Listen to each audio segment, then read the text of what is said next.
नरसिंह मेहता जी ने रास का दर्शन किया। दर्शन करते करते ऐसी स्थिति हो गई कि नरसिंह मेहता के हाथ में मसाल थी, जलते जलते वो हाथ तक आ गई। नरसिंह मेहता सुध बुध खोए बैठे थे, तभी किशोरी जी गईं और जाकर के नरसिंह मेहता को चेताया और अपना नूपुर दिया। नरसिंह मेहता चरणों में गिर गए, बोले मुझे अब यहां से नहीं जाना, मुझे यहीं रख लीजिए। तब ठाकुर जी ने आज्ञा की, नरसिंह मैंने तोए अपनो दर्शन या मारे करायो ताकि तोकू विश्वास है जाए। बहुत ध्यान से सुनिए सब लोग, मैंने तोकू अपनो दर्शन या मारे करायो कि तोकू विश्वास है जाए। ब्रजभाषा समझ रहे हैं ना सब लोग? कभी कभी निकले तो सुन लो, ठाकुर जी की भाषा है, ठाकुर जी ऐसे ही बोलते हैं। अब नरसी तेरी बहुत जरूरत है या संसार को, यदि तू नीचे जाकर के मेरी भक्ति को प्रचार नहीं करेगो तो फिर वैकुंठ और गोलोक धाम कौन आवेगो। इसलिए नरसी अब तू जा। नरसिंह मेहता बोले आपकी याद आएगी तो मैं क्या करूंगा, आपका दर्शन करने की इच्छा होगी तो मैं क्या करूंगा। ठाकुर जी ने तुरंत एक करताल प्रदान की। करताल एक तो मजीरा इसको भी बोलते हैं, एक ऐसे बजाते हैं, लेकिन मूल रूप से करताल किसको कहते हैं? कर कहते हैं हाथ को, और ये है करताल, इसको करताल बोलते हैं। लेकिन फिर भी कई लोग ऐसे हाथ में लेकर के बजाते हैं, उसको करताल कहते हैं। ठाकुर जी ने करताल दिया नरसिंह मेहता को और नरसिंह मेहता से कहा राग केदार गाना, ये मेरा प्रिय राग है। ठाकुर जी कह रहे हैं जब जब तुम गाओगे नरसिंह, जहां दृष्टि घुमा करके देखोगे वहीं मैं तुम्हें खड़ा मिलूंगा। और बंधुओं, केवल नरसिंह मेहता को नहीं, मैं आपको ये बात प्रमाणित करके कह सकता हूं कि राग केदार में आज भी सामर्थ्य है। यदि कोई शुद्धता से गान कर दे, भाव से गान करे, तो आज भी ठाकुर जी दिख जाएंगे। ये राग केदार की खूबसूरती। हाँ, घर के अंदर बैठ के गाओगे, कमरा में बैठ के, तो शायद हो सकता है अनुभूति ना हो। प्रकृति के बीच में गाओ, या फिर वृंदावन बरसाना में कहीं एकांत में बैठ करके गाओ,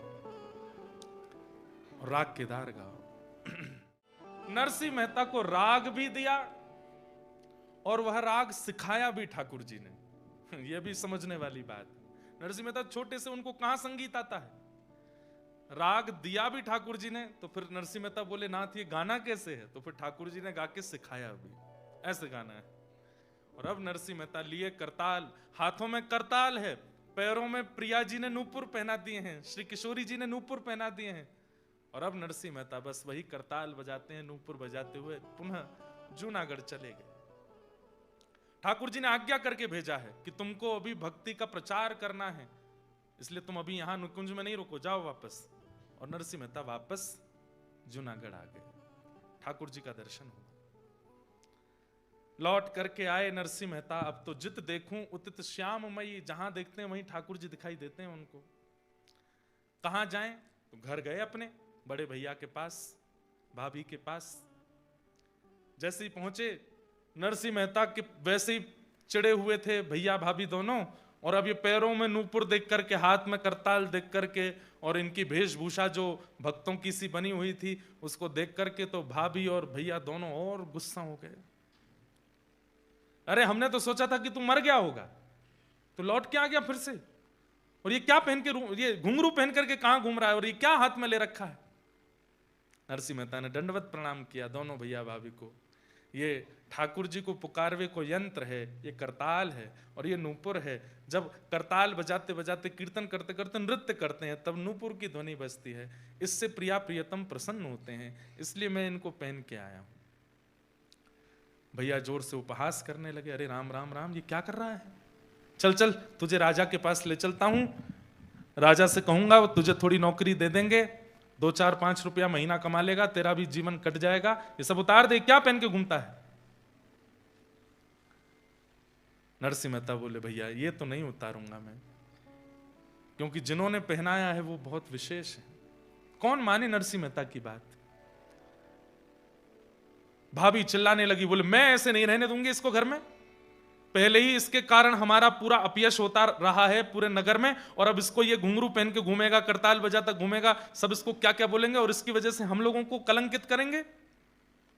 आप पहले ही सुन लीजिए, इसको बाहर कर दीजिए, या तो ये रहेगा या मैं रहूंगी। नरसिंह मेहता बहुत चिंता में आ गए। भाभी माँ, मैं कोई भार बन के नहीं, ये तो भगवत प्राप्ति के लिए हम सब जीवन में आए हैं, हम सब ने जन्म लिया है, उसी भाव की पूर्ति करना हूं मैं। बंधुओं, एक बात ध्यान रखिएगा, हम लोग कई बार बहुत प्रेशराइज कर देते हैं किसी को कि you should wear Tilak and all every day. अच्छी बात है, पहनना ही चाहिए, नित्य तिलक धारण कीजिए, नित्य कंठी पहनिए, नित्य धोती पहनिए।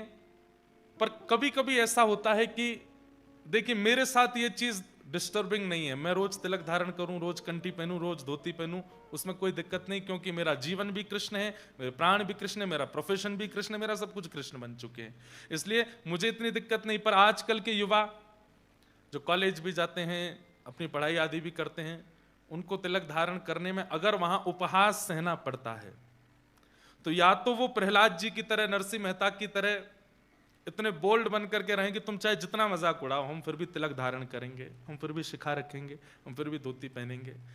लेकिन यदि वो उपहास मन को व्यथित करता हो, तो ऐसी स्थिति में भक्ति का उपहास ना हो, ऐसी क्रिया करनी चाहिए। और वहां आचार्यों ने एक आज्ञा दी है, क्या?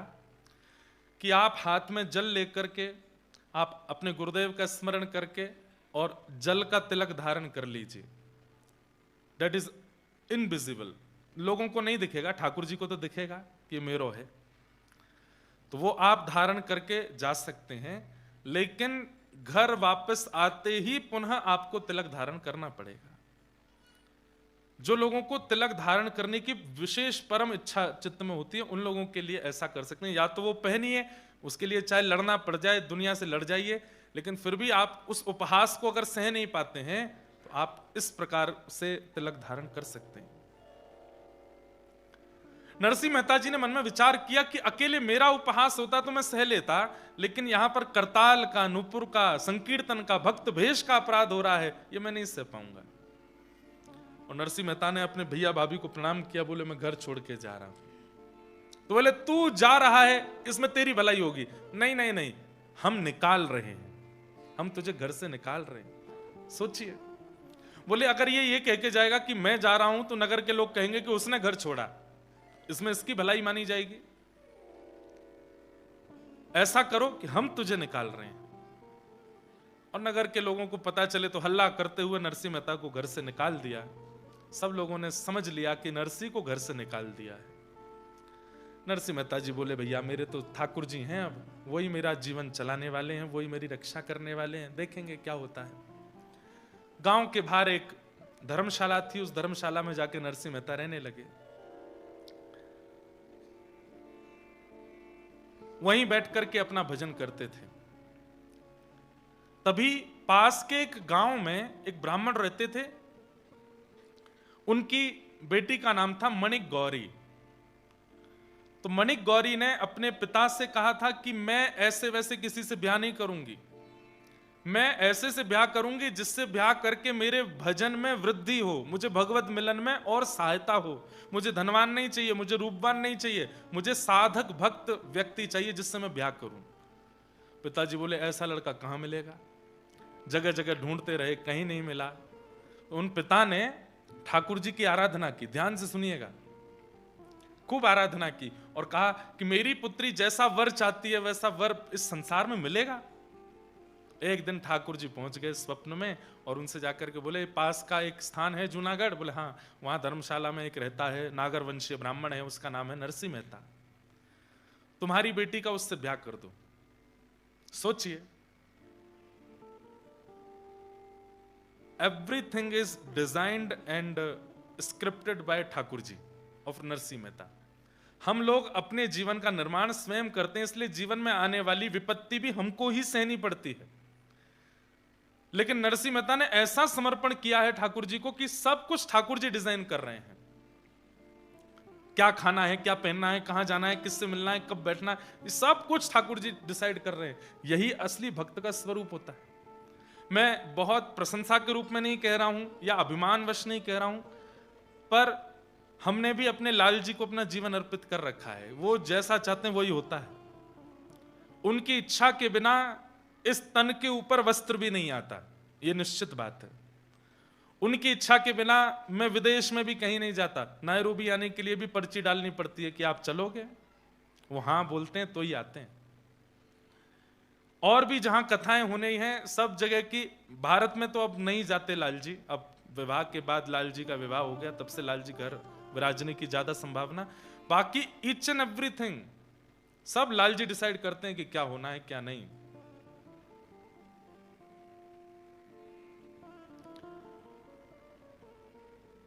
ईच एंड एवरीथिंग मतलब ईच एंड एवरीथिंग। हमारी गृहिणी भी उन्हीं की आज्ञा से आई है,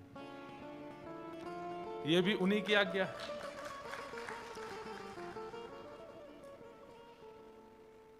अब जीवन में जो कुछ भी है सब उन्हीं की आज्ञा है। ये गाड़ी लें नहीं लें, यहां पे जाएं नहीं जाएं, यहां घर बनाएं नहीं बनाएं, उससे मिलें नहीं मिलें, सब कुछ ठाकुर जी डिसाइड करते हैं। और यही जीवन होना चाहिए, ऐसा ही होना चाहिए। उसमें अपने को एक चीज होती है कि जब सब कुछ ठाकुर जी ने विचार करके दिया है तो उसमें होने वाली आपत्ति विपत्ति संपत्ति वह सब भी ठाकुर जी की जिम्मेवारी है, वो देखेंगे, वो संभालेंगे।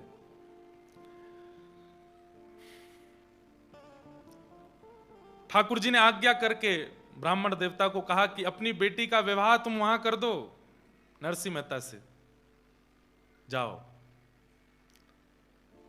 यहां पर उन ब्राह्मण देवता ने अपनी बेटी मणिक गौरी का ब्याह नरसिंह मेहता से किया। नरसिंह मेहता जी ने भी ब्याह कर लिया, गृहस्थाश्रम में प्रवेश किया। आपकी पहली बेटी हुई जिसका नाम था कुमरी बाई। क्या नाम था? कुमरी बाई। ब्याह के 2 साल बाद प्रथम पुत्री हुई कुमरी बाई, जिसको आप नन्ही नन्ही कह के बुलाते थे। क्या बोलते थे? नन्ही। जैसे बालक, पिता अपने बालक को प्यार से बुलाता, तो ऐसे ये नन्ही नन्ही बोलते थे। उसी से उनका फिर कालांतर में नाम नानी हो गया और सब उनको नानी बाई बोलने लगे। और वही कथा फिर कल आएगी, नानी बायनो मायरो, जिनका भात भरने के लिए स्वयं ठाकुर जी गए थे। ये वही नन्ही बाई, इनका नाम क्या था? कुमरी बाई, असली नाम कुमरी बाई। नरसिंह मेहता जी के फिर दूसरे एक पुत्र हुए, उनका नाम था श्यामल दास। इनकी बारात में भी ठाकुर जी गए थे। कितना सुंदर प्रसंग है, अभी सोच के ही मुझे गूज़बम्स हो रहे हैं। इनकी बारात भी ठाकुर जी लेके गए थे। सब कुछ, नरसिंह मेहता के जीवन में अपना कुछ है ही नहीं, सब ठाकुर जी कर रहे हैं। और तीसरी इनकी एक पुत्री हुई, उनका नाम था रत्नाबाई। ये 3 संतान हुई नरसिंह मेहता की। धर्मशाला में रहते थे छोटे छोटे बच्चे।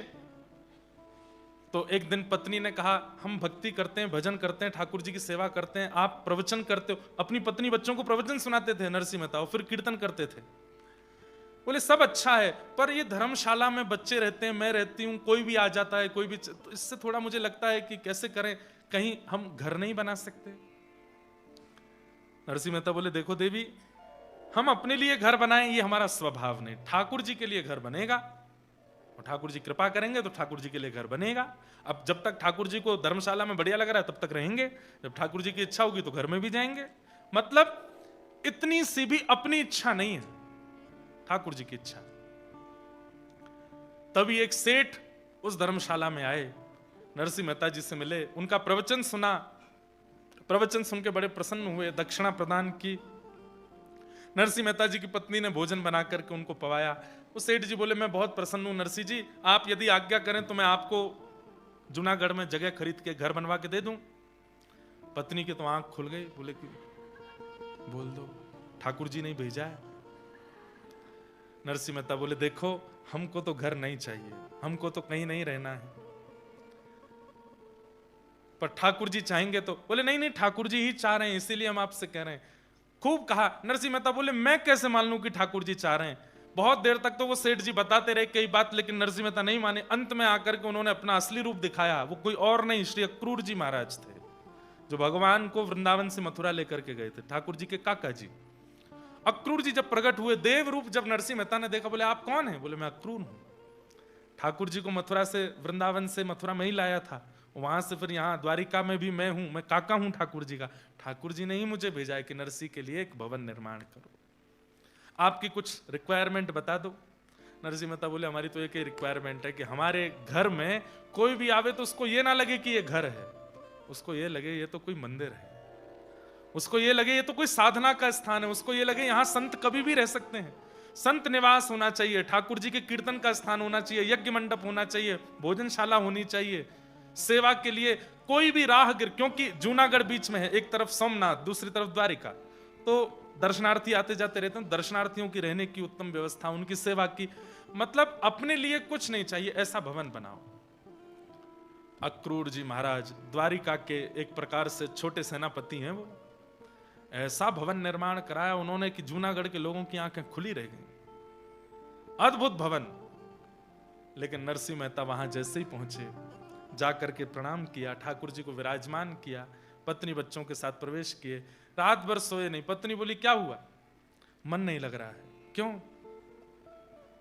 अरे इस घर में हम रह रहे हैं तो ऐसा लग रहा है हम स्वामी हैं इस घर के, कोई होना चाहिए साथ में, कोई साधु, कोई महात्मा, कोई साधक, कोई भक्त, वो रहे हमारे साथ। तभी जूनागढ़ में कुछ सूरदासों का आगमन हुआ। सूरदास जानते हैं, जिनके नेत्र नहीं होते। ऐसे 16-17 सूरदास आए, ध्यान से सुनिएगा, जो एक दूसरे का कंधा पकड़ के चलते थे, दिखाई नहीं देता था, आगे वाला छड़ी पकड़ के चलता, बाकी सब उसके एक दूसरे के कंधे पकड़ लेते। और इनका काम क्या था? सूरदासों का घर, हर द्वार पर जाते और मंजीरा बजा करके कीर्तन करते। घर के व्यक्ति की अगर श्रद्धा होती तो वो इनको भोजन दे देता, दक्षिणा दे देता, खा पी करके वहीं गुजर बसर कर लेते। फिर दूसरे घर में जाते, वहां थोड़ी देर कीर्तन करते।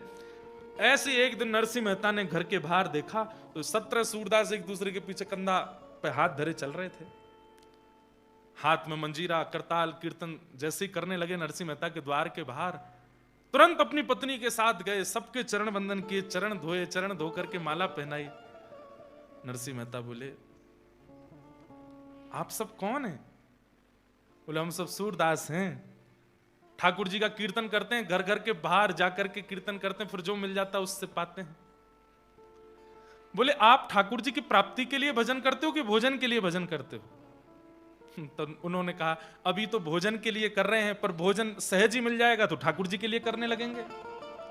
नरसिंह मेहता बोले तो आप सही जगह आए हो, आज से ये भवन आपका है और आप यहीं रहेंगे हमारे साथ है।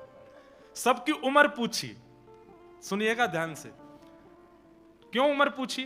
बोले नरसिंह मेहता से जो छोटे हैं वो सब छोटे भाई और जो बड़े हैं वो सब बड़े भाई, और तो परिवार है नहीं, यही मेरा परिवार। पत्नी से कहा ये जेठ हैं, ये 3-4 जो हैं, और ये बाकी के जो हैं तुम्हारे देवर हैं, इनसे घूंघट करके रहना, इनको रोज प्रणाम करना। और पत्नी भी उसी भावना से उन सबको प्रणाम करती। गली मोहल्ले के लोग पूछते अरे नरसिंह ये कौन है? बोले रिश्तेदार हैं हमारे। अच्छा दूर के होंगे? बोले दूर के नहीं है, सबसे करीब के हैं, सबसे करीब के हैं। बोले अच्छा किनके बालक हैं? बोले ठाकुर जी के बालक हैं, ठाकुर जी हमारे प्राण हैं और उनके ये सब बालक हैं, इसलिए हमारे सबसे करीबी हैं। अंतिम दिन तक, नरसिंह मेहता जी के अंतिम दिन तक ये सारे सूरदास उनके साथ ही रहे, एक दिन भी सूरदासों को दूर नहीं किया नरसिंह मेहता जी ने। नरसिंह मेहता कभी कभी उन सूरदासों के सामने बैठ करके कहते आप कितने भाग्यशाली हो। बोले क्यों? ठाकुर जी ने आपको नेत्र नहीं दिए। बोले ये इसमें भाग्य क्या है हमारा? तब नरसिंह मेहता कहते हरि में नैनहीन तुम नैना, हरि में नैनहीन तुम नैना। मैं नैनहीन हूं, इसका मतलब क्या है? मेरे नेत्र ठाकुर जी आप ही हो।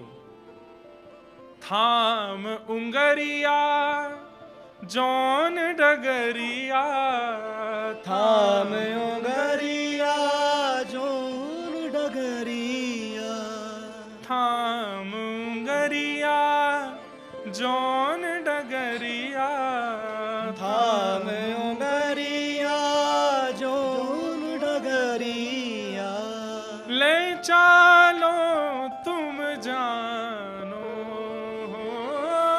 ले चालो तुम जानो, हरि में नैनहीन तुम नैना, हरि में नैनहीन तुम नैना। मैं नैनहीन हूं पर मेरे नेत्र आप हो, और नेत्रों का काम है वो अच्छे स्थान को देख के हमको वहां ले चलते हैं। मेरे नेत्र ही जब ठाकुर जी आप बन जाओगे तो थाम उंगरिया जोन डगरिया ले चालो तुम जानो, हरि में नैनहीन तुम नैन। आप लोग प्रेम से मेरे घर पर निवास कीजिए, आपका ही स्थान है। और नरसिंह मेहता उनके साथ में भाव से रहने लगे। भाई ने घर से तो निकाल दिया था नरसिंह मेहता जी को, लेकिन साल में एक बार नरसिंह मेहता जी के पिताजी का श्राद्ध होता था। उस श्राद्ध में बड़े भैया इनको कहते थे कि उसमें तुम आ सकते हो, बाकी तुम साल भर मत आना, पर पिताजी का माताजी का श्राद्ध होता है उसमें आ सकते हो। तो नरसिंह मेहता हर साल अपने बड़े भैया के घर केवल श्राद्ध में जाते थे, पिताजी का श्राद्ध करने के लिए।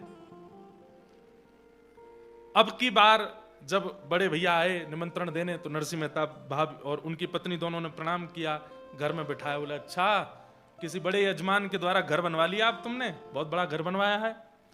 भैया सब आपकी पिताजी की कृपा है, ठाकुर जी की कृपा है। अच्छा, कल पिताजी का श्राद्ध है, आ जाना। जी भैया मैं आ तो जाऊंगा, लेकिन एक थोड़ी सी बात है। बोले क्या? हमारे परिवार में अब 3 बालक, मैं, मेरी पत्नी, हम ही नहीं हैं, हमारे साथ में 16 सूरदास भी हैं, वो भी आएंगे, वो हमारे ही परिवार के हैं, वो भी आएंगे, तो आप थोड़ी सी व्यवस्था ज्यादा रखना। और भैया एक बात और। बोले क्या? अब मेरे नियम बहुत हो गए, मैं सुबह से सेवा करता हूं ठाकुर जी की, तो मैं जल्दी नहीं आ पाऊंगा, मैं सेवा पूरी करके ही आ पाऊंगा। अब ये बातें कहीं तो बड़ी सहजता से थी नरसिंह मेहता ने, लेकिन उनके भैया को बहुत चुभ गई। अच्छा, ये बाहर के व्यक्ति हमारे नाम के नहीं, गोत्र के नहीं, कुल के नहीं, खानदान के नहीं, इनको लेके आएगा तू श्राद्ध में? सुन, हम तो तुझ पर कृपा करे बैठे थे कि 365 दिन में एक दिन तुझे अपने घर आने देते थे, अब वो भी बंद। आज से तेरा मेरा रिश्ता सब खत्म, बिल्कुल आने की जरूरत नहीं है। इन लोगों को लेकर के आएगा तो बिल्कुल आने की आवश्यकता नहीं है, आना चाहे तो अकेले आ जाना। नरसिंह मेहता तो उनको बिल्कुल अपना मान चुके।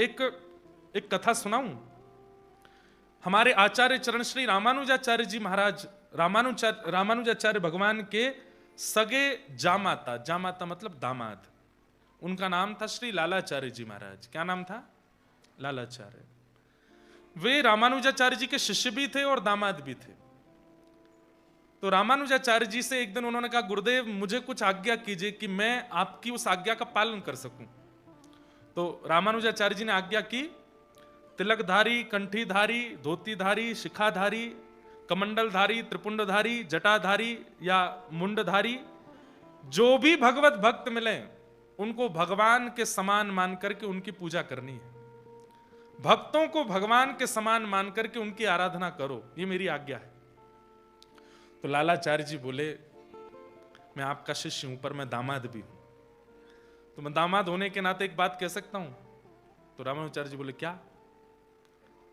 आपकी आज्ञा तो हो गई है कि भक्तों को भगवान के समान मानो, पर मेरी दृष्टि ये कर नहीं पाएगी। मैं भक्तों को भगवान के समान नहीं मान सकता, भगवान भगवान है, भक्त भक्त है, मैं नहीं कर पाऊंगा। तो रामानुजाचार्य जी को अच्छा लगा, चलो झूठ तो नहीं बोला, जो सत्य है वो बोल दिया।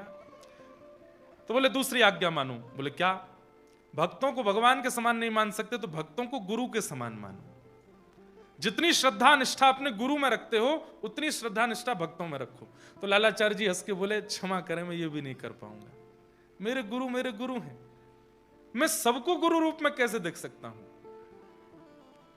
आप इसके भले मुझे कोई दंड दे दीजिए, लेकिन ये मैं कर नहीं पाऊंगा। तो फिर रामानुजाचार्य जी ने तीसरी आज्ञा दी। बोले भक्तों को अपने संबंधियों के समान मानो, अपने परिवार के समान मानो। लालाचार्य जी बोले, ये करके दिखाऊंगा, मैं ये कर दूंगा। और उसका प्रभाव ये कि लालाचार्य जी जिस भी तिलकधारी को देखते, उसकी कद काठी, मुख आदि को देख करके उसको नाम दे देते। अरे चाचा जी बड़े दिन में मिले। वो कहता, कहां का भतीजा है भैया? अरे नहीं नहीं चाचा जी, आप भूल गए हैं, मैं तो जानता हूं, हमारा संबंध तिलक से है, तिलक से। आइए, आपकी बहू ने घर पे आज बड़ी सामग्री बनाई है, चलिए घर पे लेके आते। अकेले लालाचार्य जी, उनकी पत्नी भी इतनी निष्ठावान, आके घर में देखो वहां के चाचा जी आए हैं, तो पत्नी भी आके प्रणाम करती, घूंघट करती, चाचा जी बैठिए ना, मैं बनाती हूँ प्रसाद। कोई बड़े बुजुर्ग दिख जाते तो उनको मामा जी बोल देते, किसी को फूफा जी बोलते, कोई मुंह फुलाए घूम रहा है तो फूफा जी।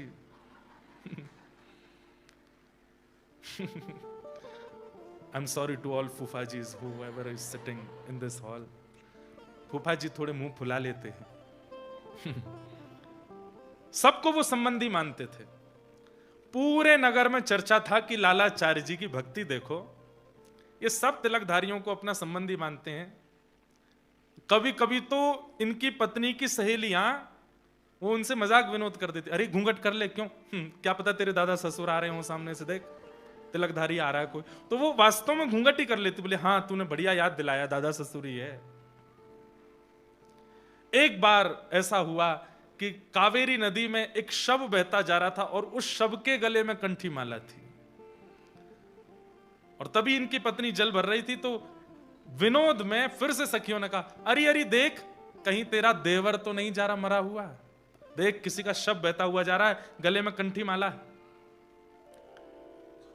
और इस बात को सुनकर के वो इतनी व्याकुल हो गई कि रोते रोते अपने पति के पास गई और जाकर के कहा, लालाचार्य जी कंठी माला पहने एक शव बहता हुआ जा रहा है। सबने कहा वो मेरे देवर तो नहीं, कंठी है गले में। तो ये बात सुनते ही कि कंठी गले में है और वो शव है, मतलब मृत्यु हो चुकी है, लालाचार्य जी इतना रोए इतना रोए। अरे मेरे छोटे भाई चले, अभी तक देखा भी नहीं है उनको। ये नाटक नहीं हो सकता, ये वास्तविकता है। इतना रोए, व्याकुल हो गए, दौड़ करके गए, जाकर के उनका शव निकाला, 2-4 लोगों की मदद से अपने घर ले आए। किसी अन्य के शव को अपना घर कैसे ला सकता है कोई? घर ला करके पुरोहित जी को बुलाया, बोले कि इनका सब करवाइए संस्कार। पुरोहित जी बोले इनका नाम गोत्र तुम्हारे, बोले जो मेरा गोत्र है वही गोत्र है, और जिनका कोई गोत्र नहीं तो तिलकधारी कंठीधारी अच्युत गोत्र है। पुरोहित जी ने कहा भैया मैं नहीं कराऊंगा इनका अंतिम संस्कार। जैसे तैसे एक ब्राह्मण मिला, उसने संस्कार कराया। 13 दिन तक 10 गात्र किए, जो हमारे रिचुअल्स में होता है। 13 दिन बाद ब्राह्मण भोज रखा घर पर, एक भी ब्राह्मण नहीं आया। बोले कुल ये अपनी भक्ति अपने रखे अपने पास, कुल का नहीं, जाति का नहीं, खानदान का नहीं, उसका भोजन करने जाएंगे हम? तो लालाचार्य जी रोते हुए रामानुजाचार्य जी के पास गए, बोले मैंने तो आपकी आज्ञा का पालन किया था, पर यह संसार उस आज्ञा को पूर्ण होने नहीं दे रहा है। आपने कहा था कि तिलकधारी कंठीधारी सब तुम्हारे संबंधी, अपने संबंधी का मैं 10 गात्र कर रहा हूं, ब्राह्मण भोज कर रहा हूं, तो फिर ब्राह्मण भोजन करने क्यों नहीं आए? मेरी निष्ठा में कमी नहीं है, पर ये संसार के लोग मेरी निष्ठा को पनपने नहीं दे रहे हैं। तो रामानुजाचार्य जी के नेत्र सजल हो गए। श्री रंगनाथ भगवान पौड़े थे, जाकर के हाथ जोड़ के कहा, नाथ इनका विश्वास अविश्वास ना हो जाए, कृपा कीजिए। तुरंत ठाकुर जी ने इशारा किया और आकाश मार्ग से एक दिव्य तेज प्रकट हुआ। वैकुंठ से ब्राह्मण प्रकट होकर के आए और लालाचार्य जी के यहां आकर के प्रसाद पाया उनका। वैकुंठ से ब्राह्मण भेजे ठाकुर जी ने। कभी कोई भगवत भक्त ब्रजवासी या ठाकुर जी का संबंधी सन्मुख आ जाए ना बंधु, थोड़ा नाच लिया कीजिए। आज के दिवस की मैं जाऊं बलिहारा, मेरे घर आया राधा रमण जू का प्यारा, मेरे घर आया राजा रमण जू का प्यारा। आज के दिवस की मैं, आज के दिवस की मैं, आज के दिवस की मैं, आज के दिवस की मैं जाऊं बलिहारा, मेरे घर आया राजा राम जी का प्यारा, मेरे घर आया राजा राम जी का प्यारा। जैसे अपना जन्मदिन याद रखते हैं, एनिवर्सरी याद रखते हैं, बच्चों के बर्थडे याद रखते हैं, कैलेंडर में उस दिन को भी याद रखिए जिस दिन कोई वैष्णव आपके घर आया था, और उसकी भी हर वर्ष गांठ मनाया कीजिए कि आज के दिन वो महापुरुष हमारे यहां आए थे, आज के दिन उनका पदार्पण हुआ था। इतनी निष्ठा भक्तों के प्रति होनी चाहिए। नरसिंह मेहता जी ने अपना संबंध तुड़वाना स्वीकार कर लिया, लेकिन उन 17 सूरदासों को नहीं त्यागूंगा। वो भजन करते हैं। नरसिंह मेहता जी के जब भैया चले गए संबंध तोड़ के, तो सब लोगों ने कहा अब नरसिंह पिताजी का श्राद्ध तो श्राद्ध है, बड़े भैया ने तो घर से निकाल दिया, अब तुमको अलग से करना पड़ेगा। नरसिंह मेहता जी बोले करेंगे, व्यवस्था है। बोले व्यवस्था तो नहीं है। बोले चलो कुछ ना कुछ व्यवस्था बनेगी। तो नरसिंह मेहता जी बोले एक मेरे सेठ जी हैं, मेरे यजमान हैं, उनको मेरा कीर्तन भजन बहुत अच्छा लगता है, मैं उनसे कुछ कर्जा ले लूंगा, उससे अपने पिताजी का श्राद्ध करूंगा, मैं व्यवस्था कर लूंगा। उससे पहले ब्राह्मणों को निमंत्रण दे आता हूं, और देवी तुम रसोई घर तैयार रखना, सेठ जी से कर्जा लेकर के आऊंगा, सामग्री ले लेंगे और फिर पिताजी का श्राद्ध हम लोग यहीं कर लेंगे। यहां पर बंधुओं, जब व्यक्ति विपरीत होते हैं ना, तो वो सब लोग ईर्ष्या में आ जाते हैं। नरसिंह मेहता जी का घर बन गया, नरसिंह मेहता जी को इतने लोग सुनने लगे, इन सब से जूनागढ़ के ब्राह्मण वंशीय लोग सब चिढ़ने लगे थे नरसिंह मेहता जी से। सब लोग ध्यान से इधर देखो, कथा सुनो, बहुत सुंदर प्रसंग है।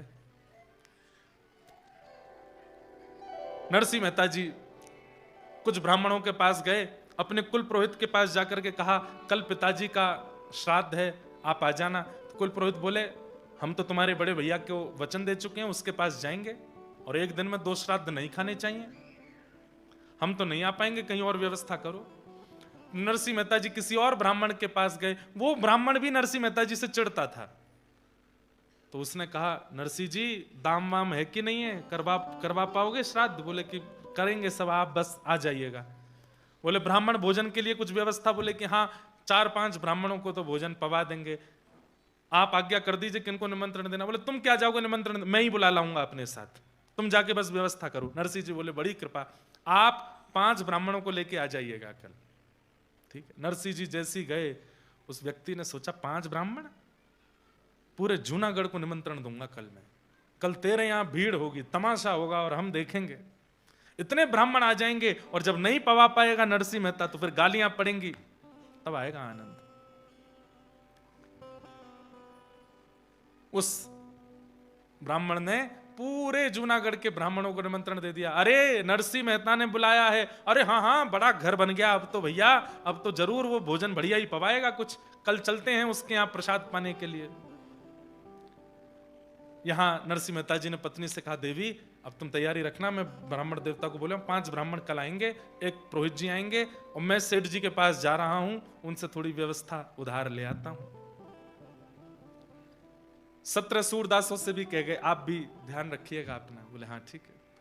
नरसिंह मेहता जी उस सेठ जी के पास गए, सेठ जी से कहा ऐसे ऐसे पिताजी का श्राद्ध है, कुछ दे दीजिए आप, मैं आपको चुका दूंगा। सेठ जी बोले अगर मैं कोई दूसरा ऑफर दूं तो? क्या ऑफर? बोले आपको चुकाना नहीं पड़ेगा, जितना चाहोगे मैं दे दूंगा, पर आपको चुकाना नहीं है, कुछ और करना पड़ेगा। नरसिंह मेहता बोले क्या करना है? बोले मुझे कीर्तन सुना दीजिए, बैठ करके थोड़ा कीर्तन सुना दीजिए, और मैं जितने चाहूं उतने कीर्तन मुझे सुना दीजिए, मैं आपको जितना कहोगे उतना कर्जा दे दूंगा, उधार दे दूंगा आपको। नरसिंह मेहता बोले मैं कीर्तन तो सुना दूंगा, लेकिन समय का आप ध्यान रखना, क्योंकि मैं तो डूब जाता हूं कीर्तन में, और मैं कहीं कीर्तन में डूब गया और वहां ब्राह्मण आ गए और मैं नहीं पहुंचा, सामग्री नहीं बनी, तो फिर लेने के देने पड़ जाएंगे। सेठ जी बोले आप चिंता नहीं करो, आप आंख बंद करके कीर्तन करो, मैं आंख खोल के सुनूंगा। नरसिंह मेहता जी ने अपना करताल लिया हाथ में, बोले सेठ जी ध्यान रखिएगा, मैं डूब जाऊंगा, मुझे उठा दीजिएगा। बोले आप तो बस सुनाना प्रारंभ करो, और गाने लगे नरसिंह मेहता। ऐसा कीर्तन किया नरसिंह मेहता ने, 18 घंटे निकल गए कीर्तन करते करते। सेठ जी जो बोले थे कि मैं आपको उठा दूंगा, वो खुद नाचने लगे, खुद मंत्रमुग्ध होकर के नृत्य करने लगे। लेकिन जैसे ही नरसिंह का कीर्तन ठाकुर जी के कान में पड़ा, द्वारिका में बैठे ठाकुर जी छटपटाने लगे। रुक्मणी जी बोली क्या हुआ? बोले अरे वहां पर पूरा जूनागढ़ नरसिंह के घर आज प्रसाद पाने के लिए आ रहा है, नरसिंह मेहता के पिता का आज श्राद्ध होना, और ये यहां बैठ के कीर्तन गा रहा है, क्या करूं?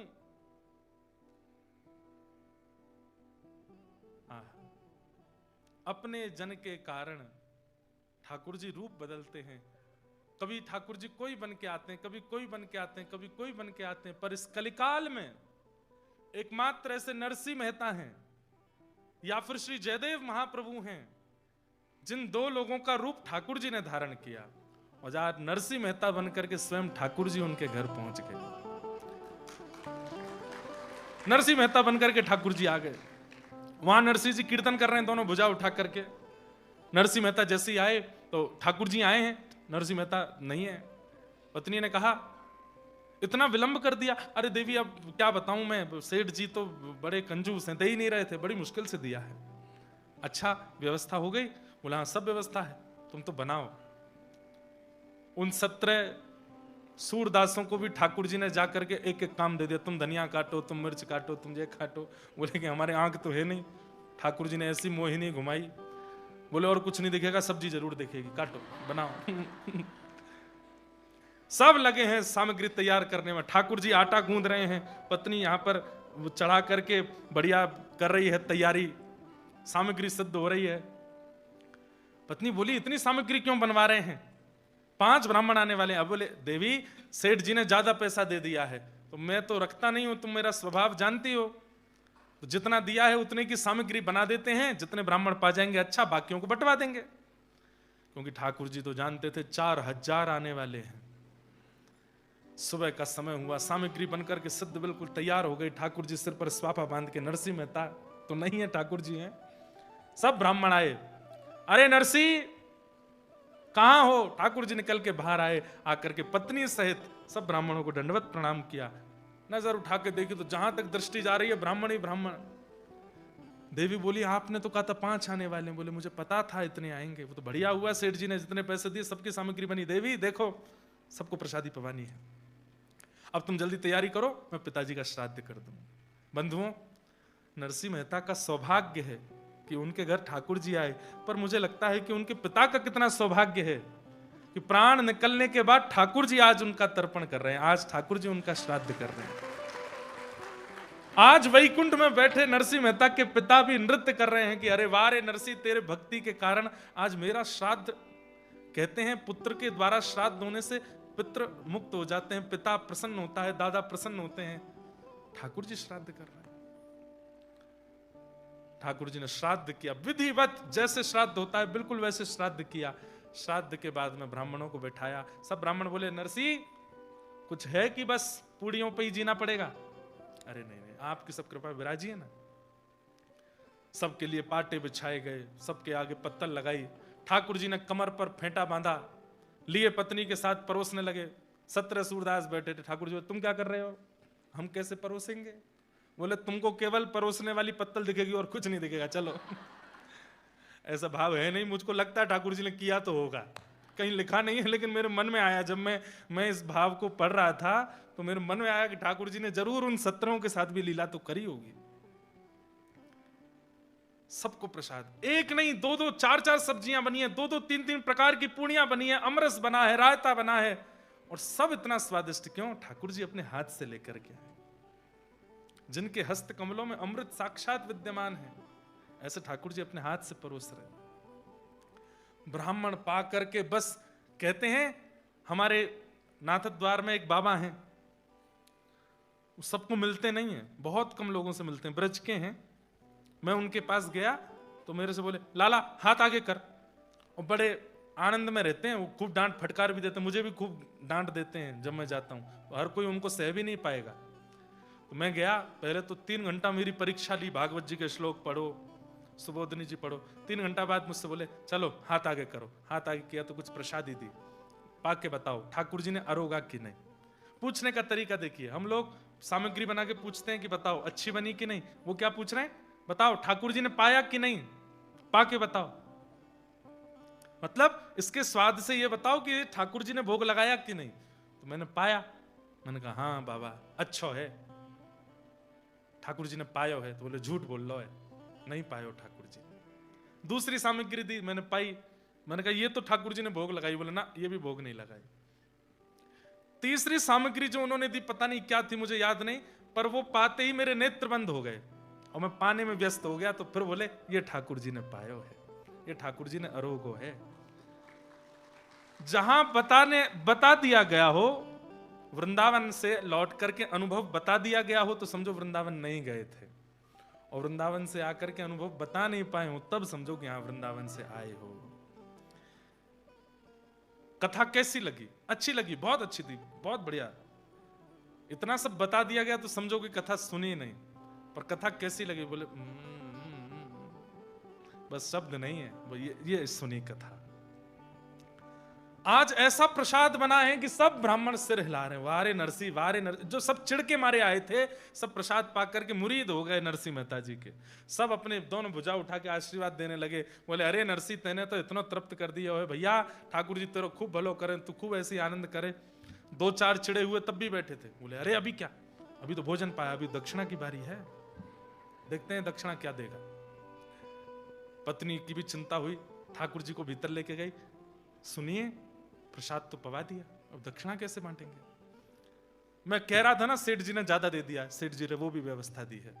तो क्या व्यवस्था है? तो देखा तो अंदर पोटलियां रखी थी, एक एक पोटली में 12-12 सोने की मोहर।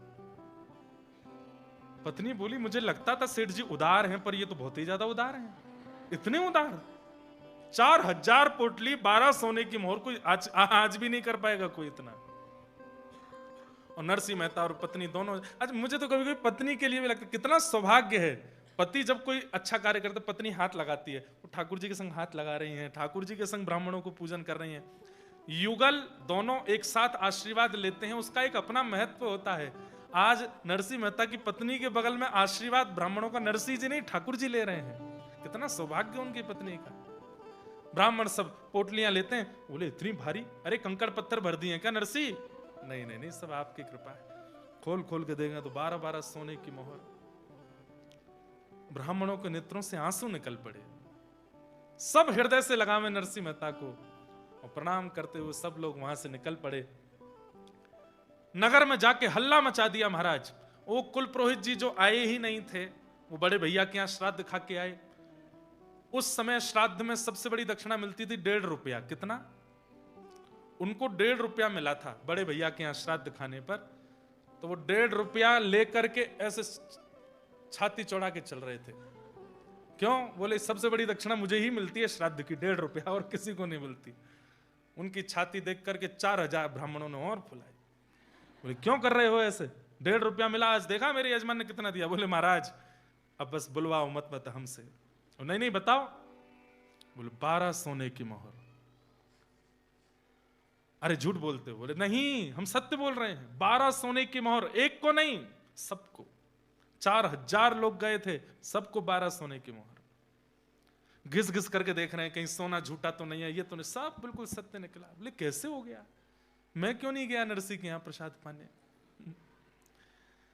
यहां नरसिंह मेहता ने सब करा। अब पत्नी से बोले देवी अब चलो मुझे भोजन कराओ। पत्नी ने भोजन की थाली लगाई, थाली लगा करके ठाकुर जी पा रहे हैं। पाने के बाद खूब सारा पाया, और पाने के बाद पति थाली में थोड़ा छोड़ दे तो पत्नी उसमें पा लेती है, ऐसा पूर्व में होता रहा है। पत्नी दूसरी थाली नहीं लगाती, वो पति की थाली में ही पा लेती है। ठाकुर जी का अधरामृत बच्चा है। ठाकुर जी ने सब पाया। वो देवी अब तुम पालो, मैं हस्त प्रक्षालन करके आता हूं। और ठाकुर जी प्रसाद पा करके उठे, उठ करके हस्त प्रक्षालन करने गए। वो बोले ध्यान लगा के देखूं नरसिंह कर क्या रहा है। देखा तो नरसिंह जी अभी भी नाच रहे हैं करताल लेकर के। वाह रे नरसिंह, तू ऐसे नाचता रहेगा तो द्वारिका छोड़ के मुझे तेरे घर पर रहना पड़ेगा। ठाकुर जी ने तुरंत चुटकी बजाई और नरसिंह मेहता का जो भाव चल रहा था वो भाव तुरंत धूमिल हुआ। अचानक से नरसिंह मेहता जी का मन उच्चाटित हुआ, नेत्र खुले। देखा तो सेठ जी पूरा परिवार निहाल पड़ा है सामने, वो भी नाच रहे हैं। सेठ जी क्या समय हो गया? उस समय का तो पता नहीं कितना हो गया। बाहर जाके पूछा, बोले कि भैया हमारा कीर्तन कितनी देर से? बोले कम से कम 20-25 घंटे हो गए भैया, कल सुबह शाम को शुरू किया, आज की शाम हो गई है। नरसिंह मेहता बोले ब्राह्मणों ने उपद्रव कर दिया होगा, मेरी पत्नी को आज बहुत गालियां दी होगी, कहीं घर से ही नहीं निकाल दिया हो। अरे क्या हो रहा होगा? बेचारे उन 17 सूरदासों के तो कपड़े फट गए होंगे। नरसिंह मेहता बोले सेठ जी आप जल्दी मुझे दे दीजिए, मैं सामग्री लेकर के जाऊं। धन लेकर के सामग्री लेने के लिए जाना चाहते थे, लेकिन बोले एक बार घर की स्थिति तो देख चलूं, कहीं आग वाग तो नहीं लगा दी घर में। घर के बाहर से झांक करके देखा तो चबूतरे पर पत्नी बैठे प्रेम से प्रसाद पा रही है। नरसिंह मेहता बोले ये क्या हो रहा है? हो सकता है पीछे से कोई व्यवस्था हो गई हो, ये प्रसाद कैसे पा रही है? और ये प्रसन्न भी लग रही है दूर से देखने में। नरसिंह मेहता तुरंत गए और जाकर के बोले देवी, हाँ जी आ गए हाथ धो के? आओ बैठो। नहीं देवी, मुझे पता तुम क्रोध में बोल रही हो, मुझे 24 घंटा हो गया, मेरे से गलती हो गई। ब्राह्मणों ने ज्यादा कुछ तो नहीं कहा ना, घर में वो सत्र सूरदास भी ठीक है ना, घर की स्थिति तो कोई क्या बोल रहे हो आप, ये सब क्या कह रहे हो? अरे मैं कल सेठ जी के यहां गया था, देवी पूरी रात कीर्तन चलता रहा, पूरा दिन अभी जाके कीर्तन विश्राम हुआ और मैं आया हूं। पत्नी ने जैसी ये बात सुनी, बोले आप क्या बोल रहे हैं? सुबह श्राद्ध हुआ है, 4000 ब्राह्मण आए थे, मैंने आपने हम सबने मिलकर के सामग्री बनाई। अरे मुझे तो आश्चर्य था, सत्र सूरदास कैसे देखने लगे, बिल्कुल बारीक मिर्च काट रहे थे सुबह। आप क्या कह रहे हैं? नरसिंह मेहता समझ गए मैं नहीं था, बैठ गए। बोले मुझे आज का पूरा दिन याद दिलाना। देवी याद नहीं आ रहा क्या हुआ था आज, पूरा वृत्तांत वो बताती जा रही है और नरसिंह मेहता के नेत्रों से अश्रु आते जा रहे हैं। नेत्र खोल करके अपनी पत्नी का हाथ पकड़ करके बोले, मैंने कहाँ छुआ था सुबह तुम्हें? बोले आपने ये हाथ पकड़ा था। वो हाथ लेकर के अपने सिर से लगाने लगे। बोले देवी मैं नहीं था, द्वारिकाधीश आए थे, मैं तो 24 घंटे से वहीं था, ठाकुर जी आए थे, मुझे दिखाओ वो कहां बैठे थे। पत्नी होश खो बैठी, बोले आप सत्य बोल रहे हैं? बोले हाँ मैं सत्य में मैं नहीं था, मैं सेठ जी से पूछवा दूंगा, द्वारिकाधीश आए थे। पत्नी ने बताया यहां बैठे थे, यहां चल रहे थे, फेंटा बांध करके सब्जी बना रहे थे, सबको परोस रहे थे, 12-12 सोने की मोहर ब्राह्मणों को दक्षिणा में दी। नरसिंह मेहता और उनकी पत्नी उन स्थानों को ही प्रणाम कर रहे हैं, उन स्थानों को ही लिपट रहे हैं, बार बार रज उठा के अपने माथे से लगा रहे हैं, हे द्वारिकाधीश बड़ी कृपा आपकी, कैसी कृपा आपने हम पर की है, आप आए थे, आप ही सब क्रिया करके गए। ऐसे श्याम सुंदर। हाँ, संसार नो भय निकट नावे, गोविंद गोपाल गाता रे।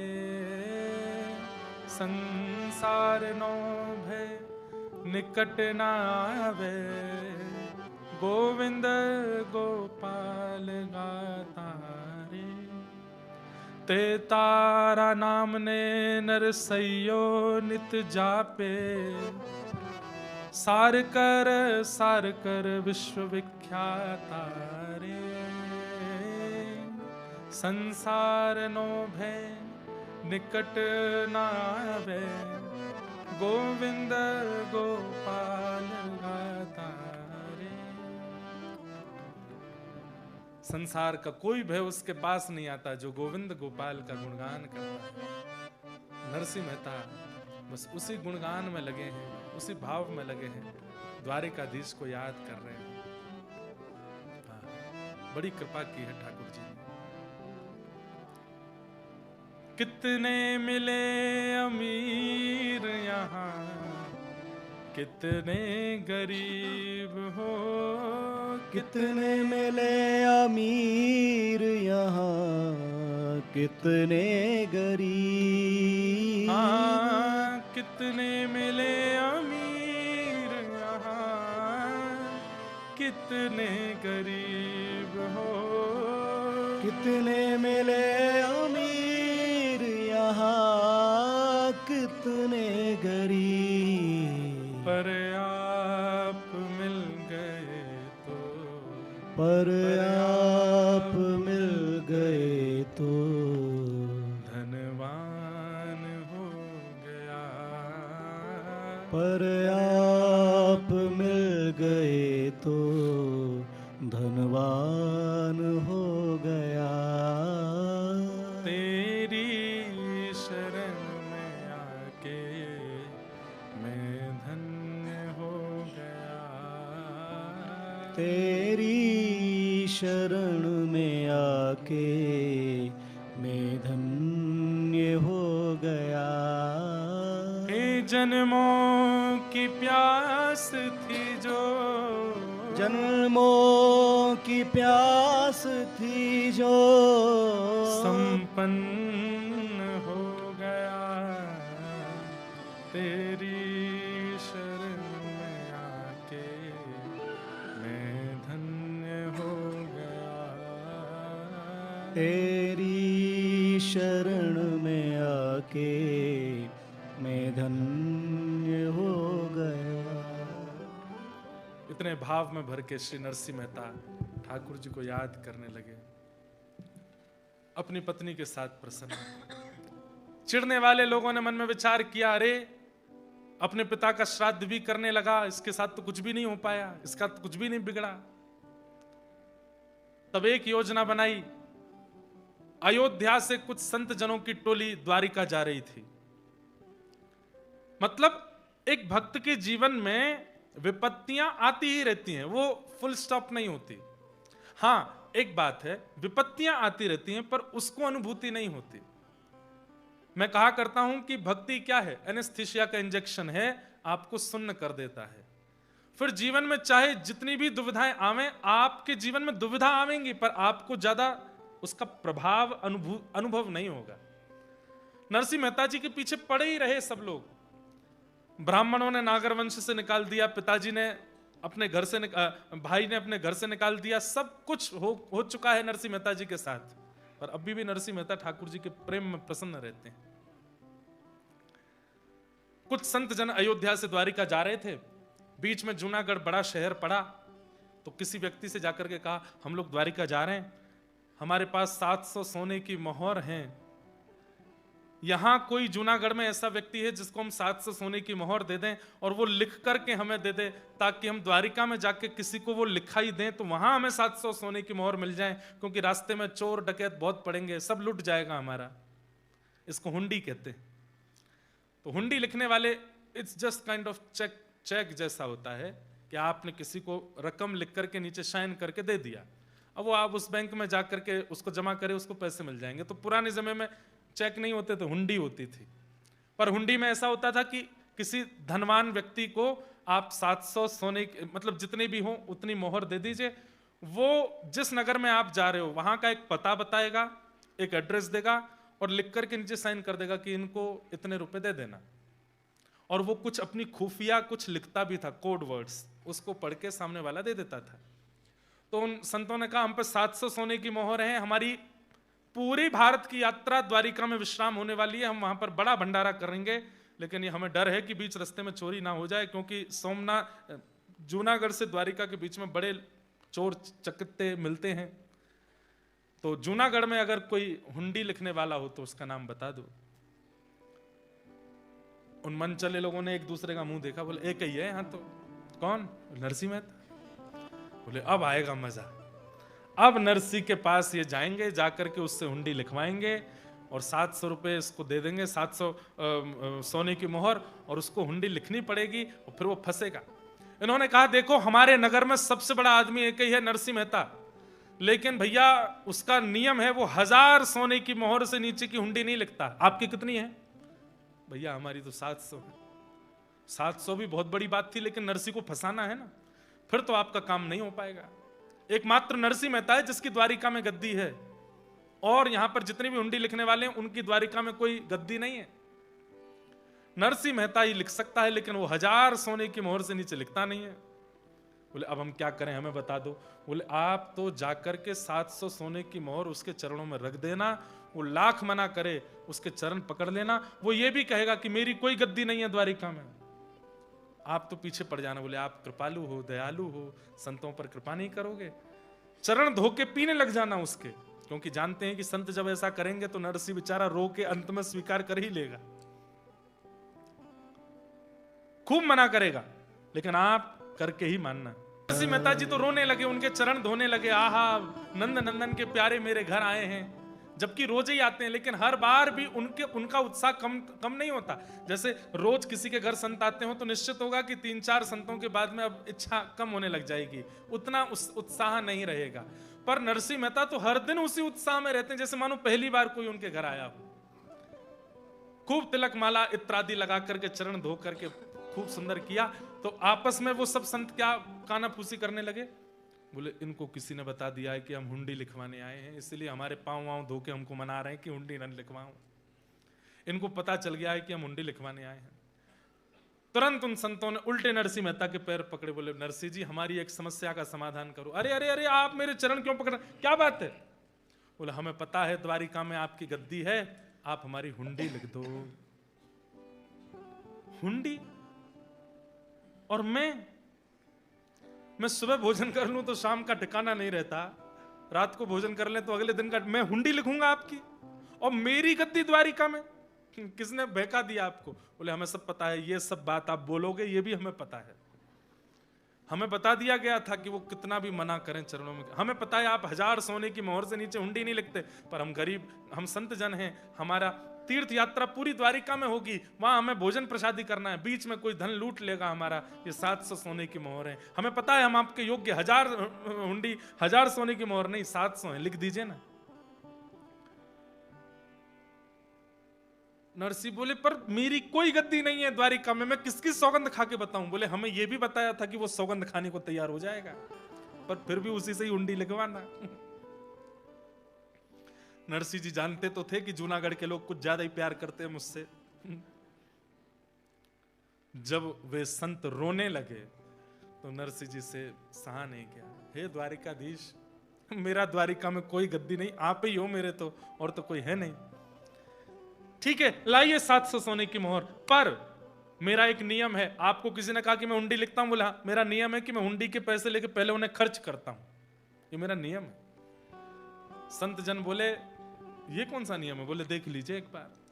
700 सोने की मोहर लेकर के उन संतों को घर में ही रखा, और महाराज चून का नौता, मतलब जूनागढ़ के आसपास के संतों को निमंत्रित कर दिया कि सब लोग आकर के मेरे घर प्रसाद पाओ।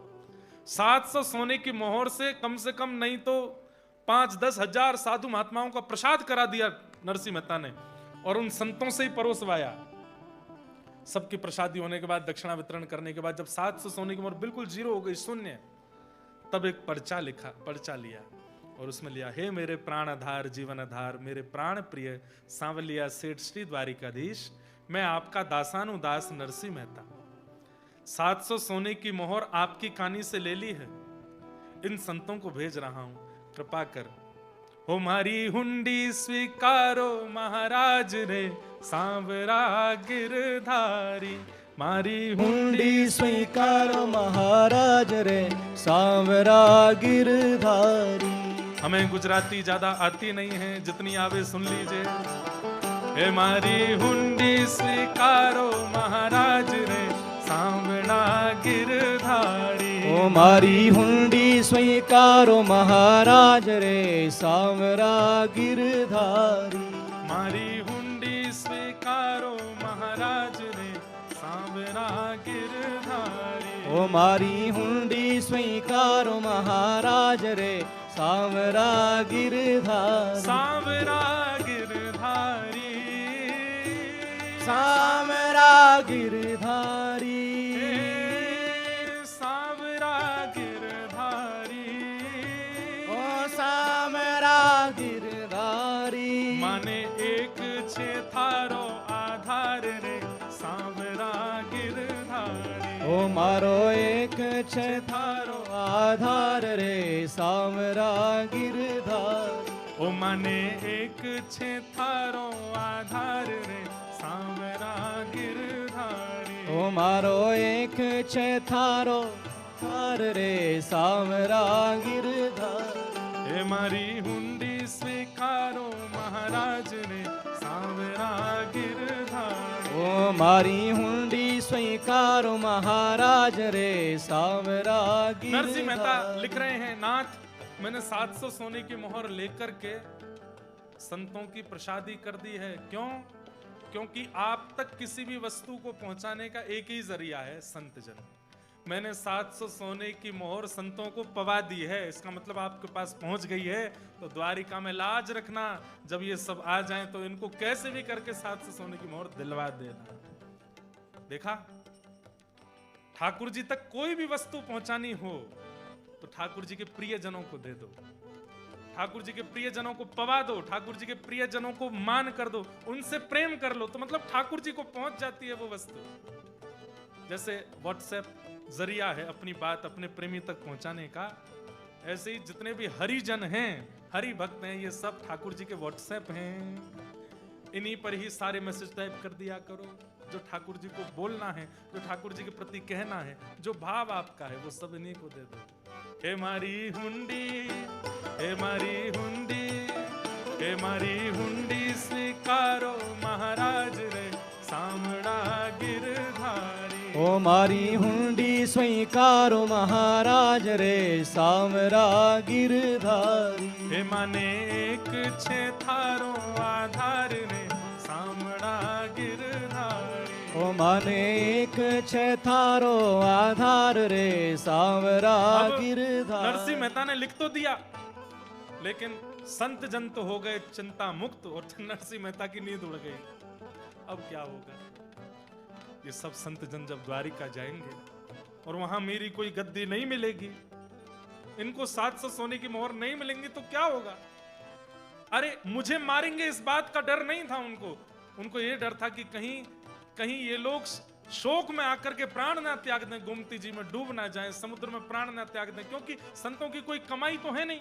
किसी ने कुछ दक्षिणा दी, किसी ने कुछ दक्षिणा दी, वही सब इकट्ठे करके 700 सोने की मोहर इनके पास आई थी।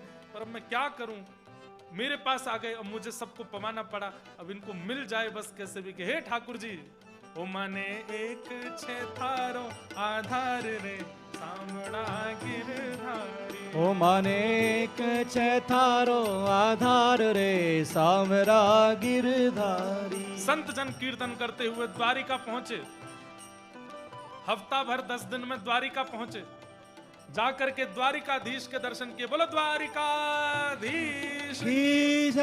और हाँ, एक बात, हुंडी लिखने के बाद में पूरा पर्चा बंद करके मोहर लगाई नरसिंह मेहता ने, और बोले किसको देना है भैया वहां जाके? बोले गोमती जी के तट पे जाकर के, वहां पे सांवलिया सेठ हैं, एक सेठ जी हैं, उनका नाम क्या है? सांवलिया सेठ, उनको जाकर के ये दे देना। बोले अच्छा ठीक है। अब संत जन वहां पहुंचे, वहां जाकर के द्वारिकाधीश के दर्शन किए, जाकर के गोमती जी के तट पर देखे, दुकान आदियों में घूमते देखते रहे, कहीं कोई सांवलिया सेठ नाम कहीं लिखा नहीं। दुकानदारों से पूछा, भैया हम लोग जूनागढ़ से आए हैं, नरसिंह मेहता जी ने हुंडी लिखी है हमारी, यहाँ कोई सांवलिया सेठ है? सब लोग देख करके बोले कोई सांवलिया सेठ नहीं, हम तो यहाँ इतने साल से हो गए द्वारिका में, यहाँ हमने कोई सांवलिया सेठ का नाम नहीं सुना। संत बोले ऐसा मत बोलो, हमारा हृदय निकल के बाहर आ जाएगा, जल्दी बताओ नरसिंह मेहता की गद्दी कौन सी? बोले कौन नरसिंह मेहता, कौन सी गद्दी? अरे हम हुंडी लिखवा के आए हैं।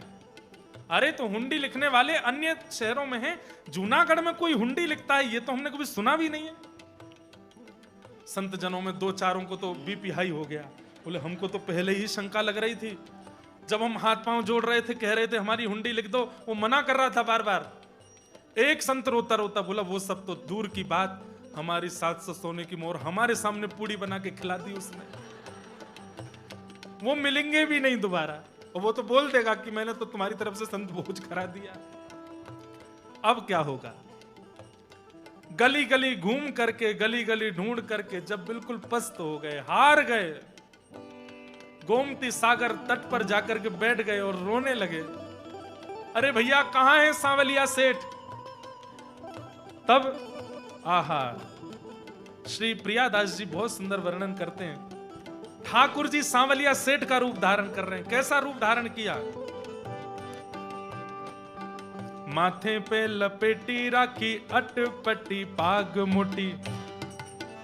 सुनिएगा, माथे पे लपेटी राखी अटपटी पाग मोटी, खुली खुल जात चोटी फिरत ही न्यारी है। ऐसी पाग बांधी है ठाकुर जी ने, अपने केशों को, लंबे केश हैं ठाकुर जी के, उनको गूंथ करके पाग के अंदर रखा है कि मेरे लंबे केश ना दिखें। लेकिन श्री प्रियादास जी कर रहे हैं, माथे पे लपेटी राखी अटपटी पाग मोटी, खुली खुली जात चोटी। ठाकुर जी के बार बार केश बाहर आ रहे हैं। खिसक खिसक परी एड़िन लो धोती जात। आहा, बार बार ठाकुर जी की धोती नीचे उतर रही है तो उसको संभाल रहे हैं, कभी इधर से कभी इधर से, कभी अपनी पाग संभालते हैं। घिस अति अंग रखी घेर घर वारी है, सुंदर अंग रखा पहना है, बिल्कुल सेठ जैसे बने हैं। हे कट्टी सो लपेटी राखो लाभो सो दुपट्टा। और कैसे बने हैं ठाकुर जी? एक सुंदर धोती पहनी है, ऊपर अंग रखा पहना है, जैसे हमने ये पहनी है बगलबंदी। ऐसे ही ये 2 तनी की जगह जब यहाँ 6-7 तनी हो जाए तो अंग रखा हो जाता है। अंग रखा नीचे घेरदार होता है, जैसे माताएं पहनती हैं ऐसे घेरदार अंग रखा है, नीचे धोती है। यहाँ पर एक पटका कंधे पर है और दूसरा पटका हाथ पर है। आहा, टट्टी सो लपेटी राख्यो लावो सो दुपट्टा और पेटे रखो काड़ी कछु चाहक अगारी है, कान पे कमल वही बगल दबाए सा। एक कान के ऊपर कमल पुष्प रखा है और कुछ कमल के पुष्प बगल में, जैसे सेठ होते हैं अदा में रहते हैं, कुछ कमल के पुष्प ऐसे दबा करके, कान पे कमल वही बगल दबाए सा, कांधे धरी धम से सुथेली आने डाल, मारी हुंडी स्वीकारो महाराज रे सामना गिरधारी। ओ मारी हुंडी स्वीकारो महाराज रे सांवरा गिरधारी। हे मारी हुंडी स्वीकारो महाराज रे सामना गिरधारी। ओ मारी हुंडी स्वीकारो महाराज रे सांवरा गिरधारी। हे माने एक छे थारो आधार रे सामना गिरधारी। हे मारो एक छे थारो आधार रे सांवरा गिरधारी। इतने में ही बैंत समझते हैं आप लोग, एक छड़ी होती है बड़ी स्टाइलिश छड़ी, बूढ़े बड़े लोग कभी कभी लेके चलते हैं। बैंत खटकाते हुए, अपनी जूतियों की खनक करते हुए, इत्र की सुगंधी कमल घुमाते हुए, सिर पर पाग पहनी है, बीच बीच से उनके घुंघराले केश बाहर आ जाते हैं तो उनको भीतर करते हैं। यहाँ कमल लगाए हुए कमल नैन ठाकुर जी और हल्ला करते हुए, अरे कोई जूनागढ़ हमारे सेठ नरसिंह मेहता के यहाँ से हुंडी लिखवा के आया है क्या? अरे सांवरिया सेठ हम ही हैं, आइए हमसे मिलिए। जैसे ही सांवरिया सेठ आवाज सुनी संतों के तो जैसे मानो जान में जान आई। बोल कहाँ है कहाँ है कहाँ है? तभी देखा अंधेरे में से श्वेत वस्त्र पहने हुए साक्षात द्वारिकाधीश सांवरिया सेठ बन करके आए हैं। बोलो द्वारिकाधीश की जय, बोलो सांवरिया सेठ की जय। ठाकुर जी आ गए। संत जन पहले तो भैया देखते ही रह गए, क्या सुंदर छवि, कैसे नेत्र, कैसे गाल, कैसी नासिका, कैसी मुस्कान। अरे महाराज आप लोग ही आए हैं क्या जूनागढ़ से? बोले हाँ हम ही आए हैं, 700 सोने की मोहर की हुंडी लिखवाई, जल्दी दीजिए, पत्र कहाँ है? पत्र देख करके पहले तो ठाकुर जी ने सिर से लगाया, ओहो आप लोग कितने भाग्यशाली, हमारे सेठ जी से मिलके आए हो। आपस में संत जन जो गालियां दे रहे थे उनको, नरसिंह मेहता को, उनको कोई समझाने, देखा सच्चा है वो, इतना सुंदर उसका नौकर है ये ये उसका नौकर है, और देखो उसका पत्र देख के माथे से लगा रहा है। पत्र खोल करके जैसे ही पढ़ने लगे ठाकुर जी के नेत्रों से अश्रु गिरने लगे। कितना सुंदर पत्र लिखा है। महाराज आपकी 700 सोने की मोहर बिल्कुल तैयार है, बल्कि हमारे सेठ जी ने हुंडी में लिखा है 700 से अधिक भी अगर आपका खर्चा हो तो वो भी मैं वहन करूंगा। सेठ जी की बड़ी कृपा है।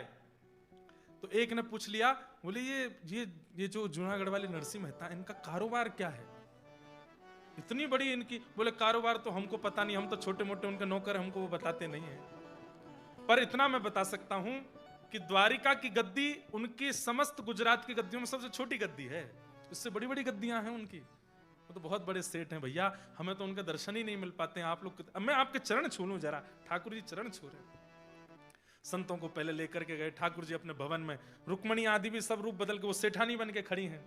पवाओ संतों को प्रसाद पवाओ। सोने की थाली में महाराज दे करके संत जन कहें ये तो नौकर है, इसके यहाँ सोने की थाली है, इसकी सेठानियां तो देखो कैसा सुंदर। भैया नरसिंह मेहता क्या अद्भुत आदमी है वास्तव में। ठाकुर जी ने इतना चकाचक उनका आनंद कराया।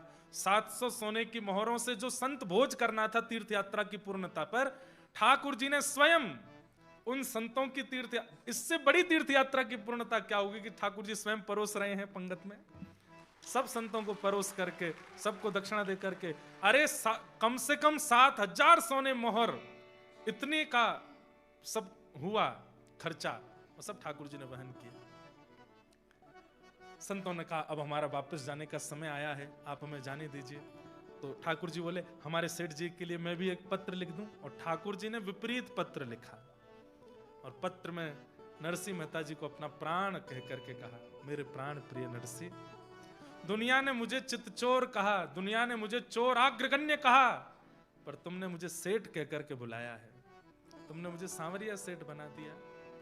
मैं तुमसे मिलने के लिए बहुत तड़प रहा हूं, जल्दी मेरे पास आना, तुम्हारा दास सांवरिया सेठ।